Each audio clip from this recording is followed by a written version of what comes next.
Yes, we do. Indeed, we do have quite a number of things that we'd like him to respond to, and Makwe will take us through that. Go ahead, Makwe. Well, thank you, Chamberlain. Yes, I have with me in the studio Mr. Garba Shehu, who is the Senior Special Assistant Media and Publicity to the President. You're welcome to Sunrise Daily this morning. Thank you. I'm happy to be here.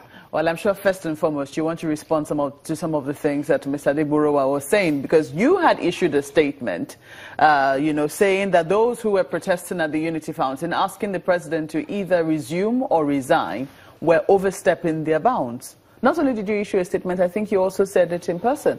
Why did you say that?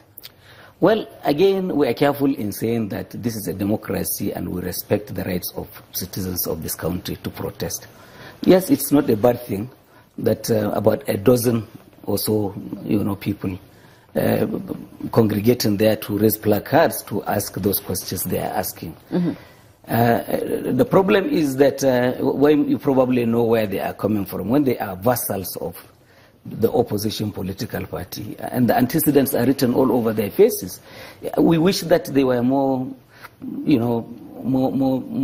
dispassionate individuals, honest Nigerians who really have the issue with the country at heart, not that they are doing some agency work. Does it take away the credibility of what it is they're saying? Because quite a number of people also seem to share their view. I mean, we just heard Mr. Adegboruwa this morning, who is no member of any political party, who says he believes that what they're asking for is quite right. Without, and it's surprising that he as a lawyer had spoken so recklessly on so many matters about which he showed such a lack of, he wasn't passionate, lack of dispassion on some of those matters. Recklessly? Reckless indeed, because he said things that are absolutely untrue.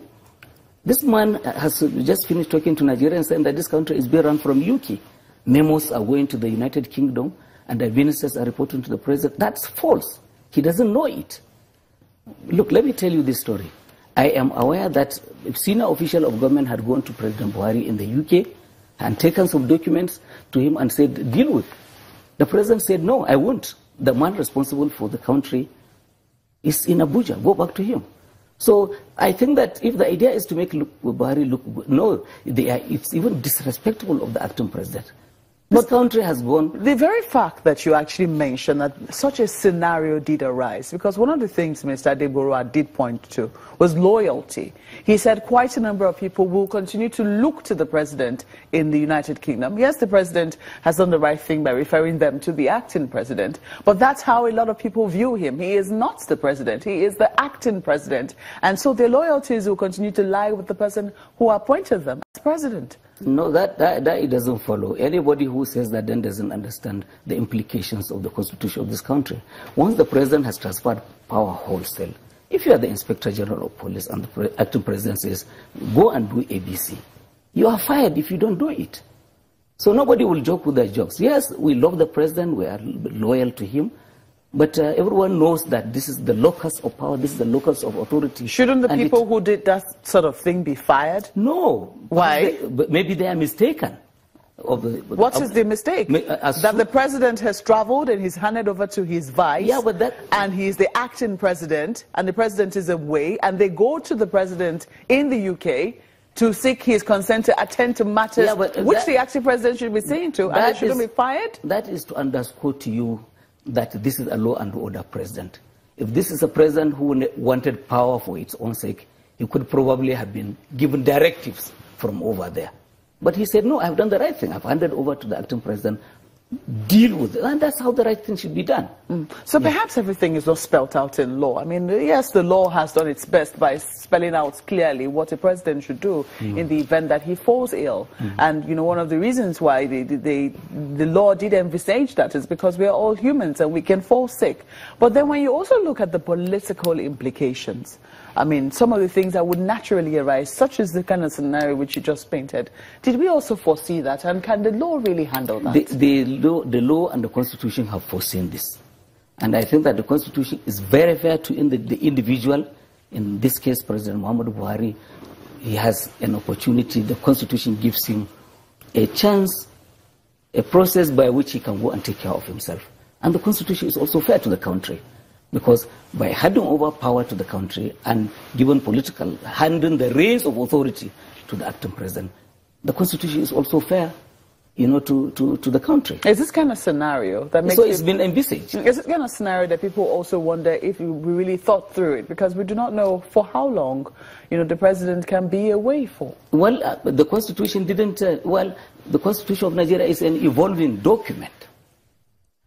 Probably at some point somebody would, but as we speak now, it's an open-ended situation. There is no timeline. So long as the right thing has been done, which Mr. President has done so, handing over to his deputy, he's off the table. It's an open-ended situation, but do you think that the president has a moral duty if, for instance, he believes that, we all wish him well, we pray that he gets better, but if he knows that this is something that perhaps, will take a longer time for him to recuperate, say, for instance, 6 months, a year, for instance, and knowing that he only has 4 years, a 4-year mandate, do you think it will be fair on Nigerians for him not to disclose, or for him to say, I will not be able to continue? Well, you're talking about, two things at the same time. One is that in choosing a president, we had a ticket on which you had a candidate for president and a candidate for one team. And so therefore, once that team is in place, you have lost nothing. Now, the other part of the question is, you said whether he would be, telling Nigerians precisely if he really cannot continue. You said morality. I have no competence in placing morality in the context of politics. However, I want to say that I think that the president has done the nearest, has done the most that anybody can do in the given circumstance. Mr. Garba, sorry, I have to interrupt you because I need to put in context what you meant by your statement. You have no, experience in terms of placing morality in the realm of politics. Are you saying that we're playing politics without morals? Well, what I'm saying is that yes, there is politics and there is morality, and they don't always mix. They don't always mix. That is not to say that, you can ask this question of the president if the president had said to you, I will give full disclosure, 100% of my health situation in all circumstances. If the president fails to do that, then you have a moral problem. We dealt with this similar situation. When he campaigned, he said, I will declare my assets publicly. He got to the office, lawyers of all colors were saying to him, you don't have to do it because there is no basis for it in the law. But because that commitment had been given, on the 99th day of the 100-day promise that we had given, the president published his assets. The vice president did publish his own assets. So therefore, if there is anybody, had it been that the president had been tied to a promise on this matter, people would have raised the issue of morality. As it is now, we're dealing with matters of law. The Constitution of Nigeria, the laws of this country don't make this a requirement for him to say that he must disclose his health situation as it is at the moment. Yes, from the beginning, when he went there in January and returned, without the prompting of anyone, he faced the television cameras and said, this is what I went through. So please give him the benefit of doubt. With a little bit of patience, President Buhari will return. I would not be surprised he stands before everyone and he says that this is what I went through, and it's all over. Well, you have been issuing quite a number of statements. Only over the weekend, the PDP had a non-elective convention, and they seem like they're ready to finally give the APC, this government, a run for its money. In which country? And provide true opposition. Well, you seem to have had it real good for the last 2 years, but they say that they're ready and they're ready to come back. What they're saying now is that, perhaps the worst of our government is far better than the best of this government. Well, I'm not sure then they are talking to Nigerians, they are situating themselves in this country. For many Nigerians, I think it's never again. Look, this is a country in which one minister served for barely 2 years in a given ministry. And that person had on their bank account 47 billion naira, 460 million US dollars. For the privilege of serving as a minister. So the whole idea is, let's reorganize. there's still more money to take away.